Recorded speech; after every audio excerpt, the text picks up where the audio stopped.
The last matter, which we should be considered to be number 11 as obligation, is putting the right hand over the left hand in the prayer. Anyone who claims that the Prophet, sometimes he used to be putting his hands over, the right over the left, sometimes he used to be putting them down, it is not true. There is no narration, authentic narration whatsoever, that the Prophet used to be performing the prayer like that. I used to believe that putting the right over the left is sunnah, is not obligatory. But it's not true. It had been narrated authentically that the Prophet, peace be with him, said, "We, the Prophets, are ordered to put our right hands over the left hands in our prayer." And Wa'il ibn Hujr, as he was describing the prayer of Rasulullah sallallahu alaihi wasallam, he said, "I saw him putting the right hand over the left hand, just like that, in his prayer, just like this." Now, this is not an evident for the matter of obligation, but the first hadith is when the Prophet said, "We, the Prophets, are ordered, or we were ordered to put the right hand over the left in the prayer." It is so obvious. Also, another matter, I should not forget it, to be added to this, that putting a sutra for you. Sutra means a barrier. A barrier that reaches, for example, the height of a cattle, like a donkey, reaches the height of a donkey or a small donkey, which may reach up to here. It is important in the prayer, and you should not be performing any prayer without it. You may ask, even in the desert? There's no one in the desert. I say yes, even in the desert. Who told you there's no one in the desert when you don't see human beings? Now, even if there is no one, put it, what will be harming you?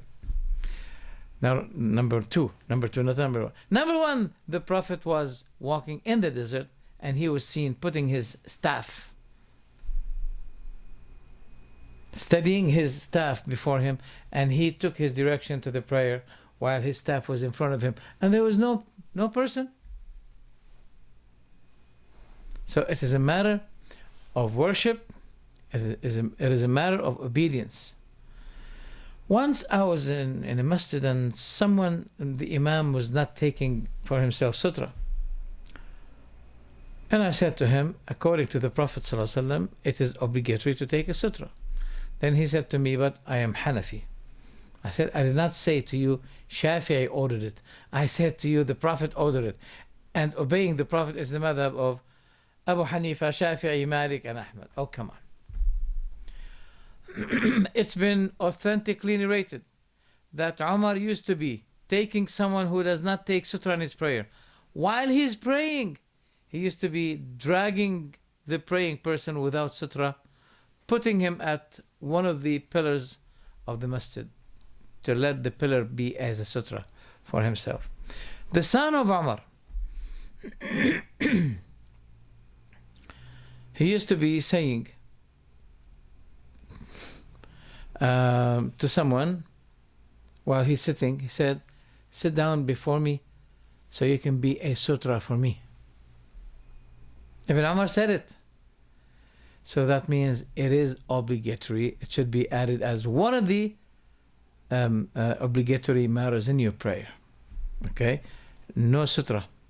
Oh, I remembered. The Prophet said, "La tusalli illa ila sutra." He said, do not perform the prayer, but there must be a sutra in front of you. He said it. So it's not advisable as we used to be thinking, but it is obligatory. Now you may say that's too tough. No. What the Prophet made it obligatory is not tough. It is not you who judge the action of Rasulullah sallallahu alaihi wasallam. The Prophet's way was always like this. When he is given option between what is difficult and what is easy, he used to be choosing the easy, unless there is a sin. When there is a sin, he'll be the most distant person from it. So if it was difficult or tough, the Prophet would have not been ordering it. It's a matter of worship to Allah, and we have to be obedient. And Jannah, paradise, is based on that obedience, surrender, submission to the will and the command of Allah, and being obedient to Him and to His Messenger sallallahu alaihi wasallam. Jazakumullahu khairan.